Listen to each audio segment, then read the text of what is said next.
Alright, what's up guys? So I'm back with another video attempting to teach you guys how to cook things you don't already know how to cook. And just because the Super Bowl is this Sunday, I figured I would come up with a recipe on the best oven-baked wings you can make. Because not everybody's gonna have a deep fryer. Not everybody wants to get grease everywhere and make a mess. And personally, oven-baked wings, in my opinion, suck.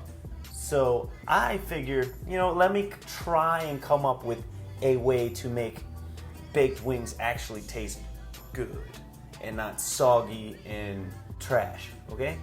So here we go. So first things first, ingredients. What do you need? Me personally, I go to the meat department and get fresh whole wings. That means they're not in segments yet. It's the entire wing. It's like 3 pieces, and if you move it, it moves weird. Get those.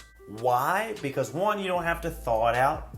All right. 2, it's really cheap. You can get like 32 wings for $10, as opposed to, I don't know, the 4 pounds of wings for $8.99. You have no idea how much.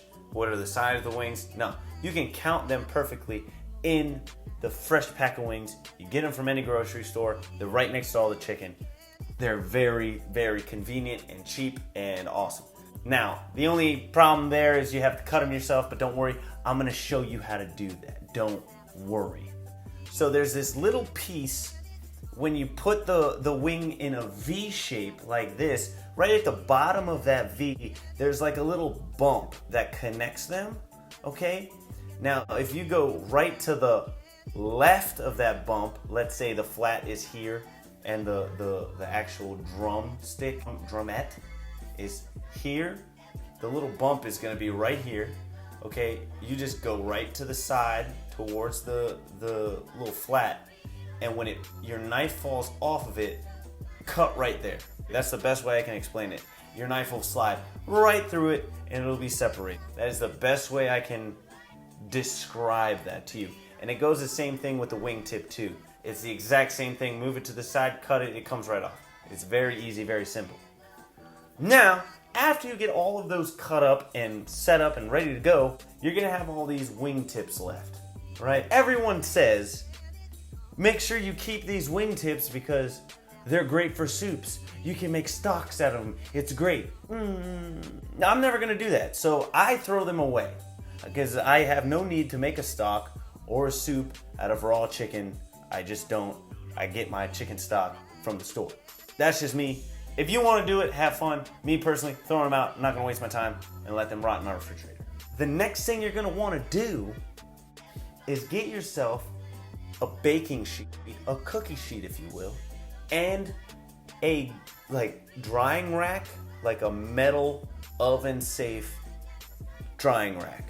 This is important because if you leave the chicken wing sitting flat on the pan, it's gonna stay soggy on the bottom and it's not gonna be crispy.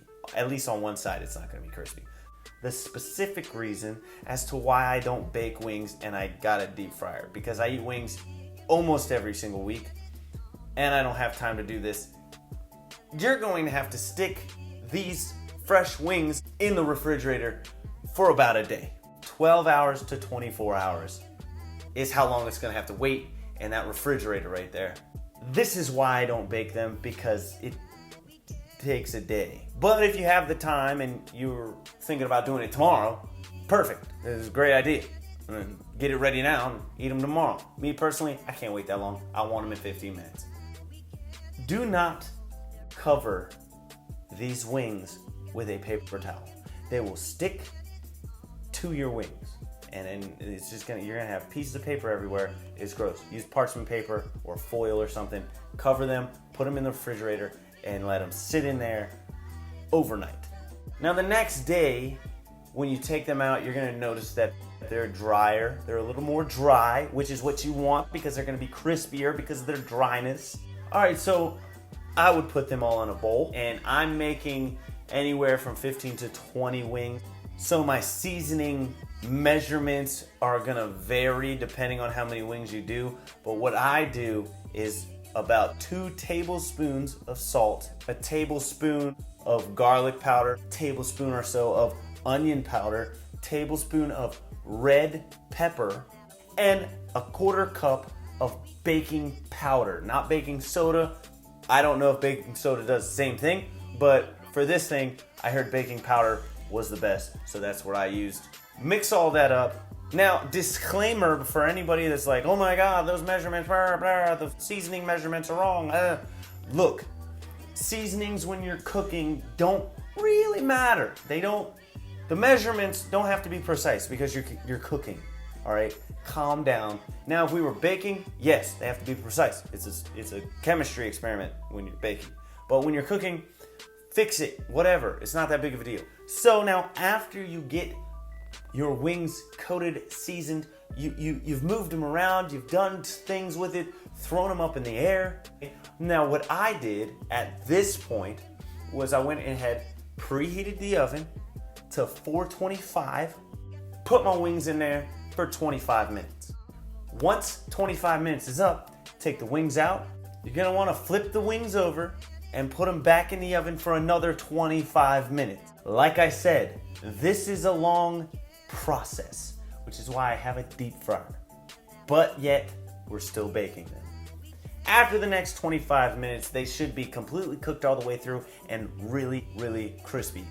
You can go ahead and listen to this right now. Hold on. Oh, listen to the wings.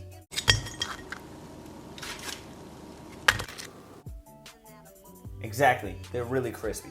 They actually blew my mind on how crispy they came out because I really didn't expect them to come out. I was about to lie to you guys and then, oh, this is such a great recipe, woo. But it turns out they're actually awesome. It actually blew my mind at how they came out.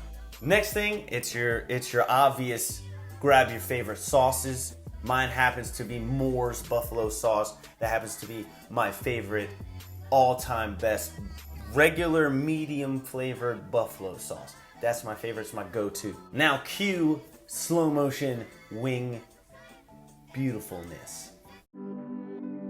Saucing, I'm saucing on you. I'm swagging, oh. I'm ballin', I have a song on you. Watch out, yeah, I smash up. So that's pretty much it. It's a very simple recipe. It just takes like a day and a half to do. Okay, but I promise you, if you follow those directions, they will blow your mind at how good they are. And I guess they're healthier since you're not soaking them in hot fat. I don't know. But thank you so much for watching. This has been an episode of Brian Makes Food Sometimes and Puts It on the Internet. If you enjoyed this video, please like, please subscribe, and I'm gonna come out with some more videos at some point in the near future. Thank you so much. See you guys later. Bye.